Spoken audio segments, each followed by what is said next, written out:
Сәлем баршаңызға, арнамда көргеніме қуаныштымын. Бүгін сіздермен осындай өте дәмді, сочный бір жасағаннан шығатын, бар болғаны жарты сағатта үй жағдайында дайын заттармен жасалынатын бургердің дайындалу рецептісімен бөлісетін боламын. Видеомды міндетті түрде соңына дейін қарап, арнамнан алыстамай, каналыма тіркелмеген болсаңыз тіркеліп, қазақша контенттің дамуына аз да болса өз үлесіңізді қоса кетіңіз. Ол мен үшін өте маңызды. Ендеше осындай өте дәмді, сочный бургерімізді бірге әзірлейік. Бізге ең алдымен осындай дайын котлеталар қажет болады. Мен Miraторг компаниясының котлетасын пайдаланатын боламын. Котлеттерімізді духовкада пісіретін боламыз. Котлеттеріміз пісіп болғанға дейін осылай булочкаларымызды ортасынан бөліп, қызартып алуға дайындайтын боламыз.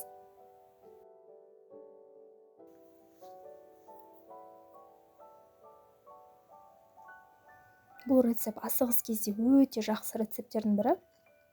Үйіңізде кез келген адамға ұнайды, кішкентай баладан үлкен кісілерге дейін өте тойымды, тіске басар рецепттердің бірі.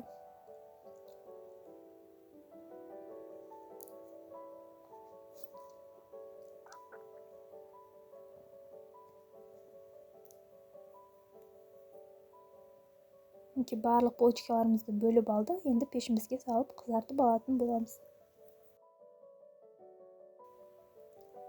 Біздің котлеталарымыз пісті. Ортасында начинкаларын алдын ала турап дайындап қоятын боламыз. Енді қызартып алған булочкаларымызға бургерлерімізді жинақтайтын боламыз. Булочкаларымыз қызарып шықты. Енді соусымызды жағып, дәл видеодағыдай бургер жинаймыз. Соусқа мен кетчуп пен майонезді қосып жасадым.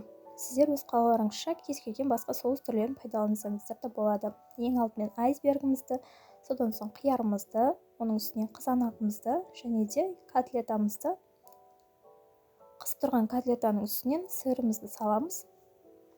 Және үстіңгі бөлік булочкамызға қайта соусымызды жағып, бургеріміздің үстіне қоямыз. Мінекей біздің бургеріміз осымен дайын.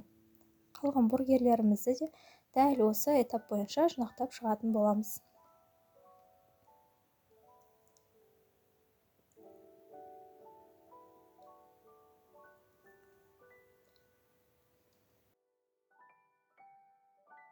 Егер болған жағдайда қиярдың орнына тұздалған қияр салсаңыздар да болады. Ол сіздің бургерлеріңіздің дәмін одан сайын аша түседі.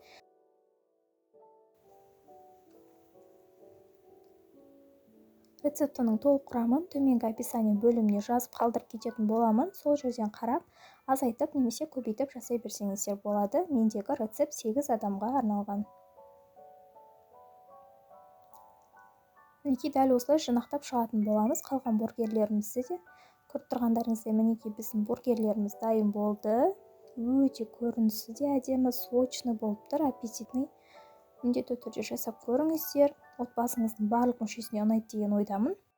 Көріп тұрғандарыңыздай құрамы да өте қолжетімді заттардан тұрады. Бар болғаны жарты сағат қана уақытыңызды алады.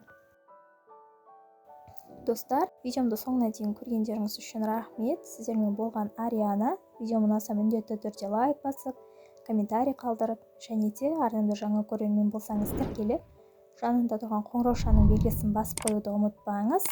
Астарыңыз дәмді болсын. Келесі кездескенше сау болыңыздар.